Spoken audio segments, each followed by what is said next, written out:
Hello friend, welcome to my new blog video. আজকে আমি চলে এসেছি একটা গরম গরম ঝাল ঝাল মাছের ঝোল নিয়ে।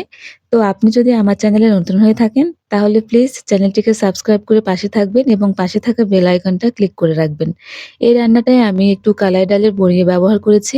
তো শুরুতেই আমি বড়িটা ভেজে নিয়েছি। বড়িটাতে আমি কোনো রকম তেল ব্যবহার করিনি, কারণ তেল ব্যবহার করলে বড়িটা অনেক শক্ত হয়ে যায়। তো তারপর আমি হালকা একটু তেল গরম করে সেখানে মাছটা ভেজে নেব। এই মাছটাতে আমি শুধু লবণ এবং হলুদ দিয়ে ভেজে নেব। মাছটা আমি ব্যবহার করেছি কাতলা মাছ। তবে আপনি যদি চান এখানে অন্য কোনো মাছও ব্যবহার করতে পারবেন। তবে বড় মাছ হলে বেশি ভালো হয়। তারপরে মাছটাকে এরকম করে লাল লাল করে ভেজে আমি তুলে নেব এবং ওই তেলেই আমি দিয়ে দিব পাঁচফোড়ন এবং তেজপাতা। পাঁচফোড়ন এবং তেজপাতা দেওয়ার পরে আমি নতুন আলুগুলো সুন্দর করে কড়াইয়ের মধ্যে দিয়ে দিব। এই কপ মা এই মা তরকারিতে আমি কোনো রকম পেঁয়াজ বা রসুন ব্যবহার করব না। সেজন্য এখানে দিয়ে দিলাম হালকা একটু হলুদ গুঁড়ো আর লবণ। তারপরে সুন্দর করে আলুটাকে লাল লাল করে ভেজে নেব। আলুটাকে পুরোটাই ভাজা হয়ে গেলে এখানে আমি অ্যাড করে দিব টমেটো। এখানে আমি একটা টমেটো ব্যবহার করেছি। আপনারা যখন অনেকগুলো আলু ব্যবহার করবেন তখন টমেটোর পরিমাণটা বাড়িয়ে দিতে পারেন। টমেটো এবং আলু আমি সুন্দর করে ভেজে নেব। তা না হলে যদি কাঁচা টমেটো আমি তরকারিতে দিই তাহলে তরকারির শেষে বা খাওয়ার সময় হালকা টমেটোর গন্ধ লাগে।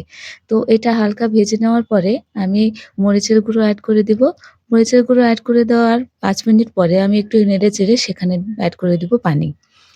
তো আপনি পরিমাণ মতো পানি দেওয়ার পরে এই যে দেখেন এখনই কি সুন্দর কালার চলে এসেছে। এখনই আমি বড়িগুলো দিয়ে দিব। কারণ বড়িগুলো পরে দিলে সিদ্ধ হবে না। তা বড়ি দেওয়ার ৫ মিনিটের পরে আমি দিব হচ্ছে ১ টেবিল চামচ আদা বাটা, ১ টেবিল চামচ জিরে বাটা। তারপর আমি দিয়ে দিব মাছগুলো।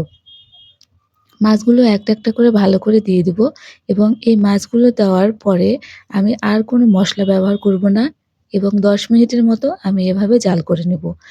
এই তরকারিতে আমি কোনোভাবেই একবারও ঢাকা দেই নাই।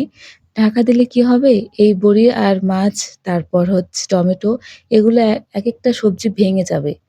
তো ভেঙে গেলে তরকারিটা ঘন হয়ে যায়। যার জন্য আমি যেহেতু পাতলা করে মাছের ঝোল রান্না করব, তাই এগুলো আর ঢেকে দিইনি। আর নতুন আলু তো ৫ মিনিটের মধ্যেই সিদ্ধ হয়ে যাবে। তো তারপর ১০ মিনিট নাড়াচাড়া করে রেডি আপনার মাছের ঝোল।